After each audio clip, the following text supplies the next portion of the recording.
সদস্য জনাব মোহাম্মদ আব্দুল ওয়াদুদ, আপনি একটি সম্পূরক প্রশ্ন করুন। ধন্যবাদ মাননীয় স্পিকার।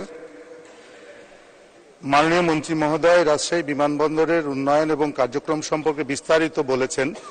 আমি অল্প একটি সম্পূরক প্রশ্ন করব, দুটি সম্পূরক প্রশ্ন করব। একটি, যেহেতু উনি পর্যটন মন্ত্রণালয়ের দায়িত্বের মন্ত্রী এবং বেসামরিক বিমান ও পরিবহন পর্যটন মন্ত্রী, রাজশাহী বিমানবন্দরে বিশেষ করে শীতকালে যে সমস্যাটা হয় সেটি হলো, সব বিমানবন্দরই হয়, তো রাজশাহীতে এখন যে কাজগুলো চলছে তা হয়তো শেষ করতে সময় লাগবে, তবে আধুনিক যন্ত্রপাতি যত দ্রুত বসানো সম্ভব হয়, না হলে রাজশাহীতে ল্যান্ডিং এবং উড্ডয়নে লাইটিং এর যে ব্যবস্থা তা খুবই অন্তরায় সৃষ্টি করছে।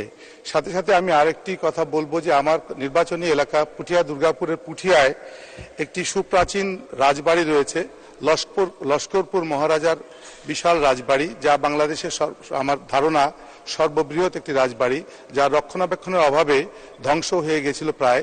মাননীয় প্রধানমন্ত্রী জননেত্রী শেখ হাসিনা 2009-10 অর্থ বছরে এবং 12-13 অর্থ বছরে যে অর্থ বরাদ্দ দিয়েছিল তা দিয়ে গণপূর্ত বিভাগ এটাকে প্রশ্ন করুন। মাননীয় সদস্য প্রশ্ন করুন।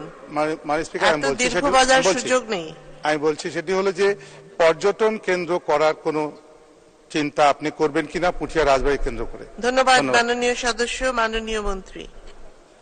ধন্যবাদ মাননীয় স্পিকার। সবচেয়ে প্রথম যে প্রশ্নটা করেছিলেন সেটার উত্তরটা আমি দিয়েছি যে ইতিমধ্যে রানওয়ের ল্যান্ডিং সুবিধা সহ লাইটিং এর সুবিধা বৃদ্ধি করার প্রস্তাব ইতিমধ্যে গৃহীত হয়েছে এবং যখন এটা চালু হবে তখন আশা করি তিনি যে সমস্যার কথাগুলি বলছেন সেগুলি অনেকটা দূরীভূত হবে। পুঠিয়া রাজবাড়ির ব্যাপারে তিনি যেটা বলেছেন,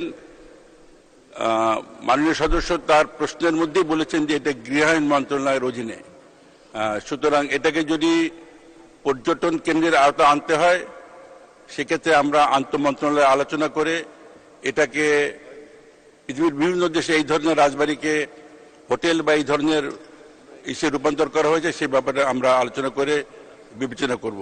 ধন্যবাদ মাননীয় স্পিকার। ধন্যবাদ মাননীয় মন্ত্রী।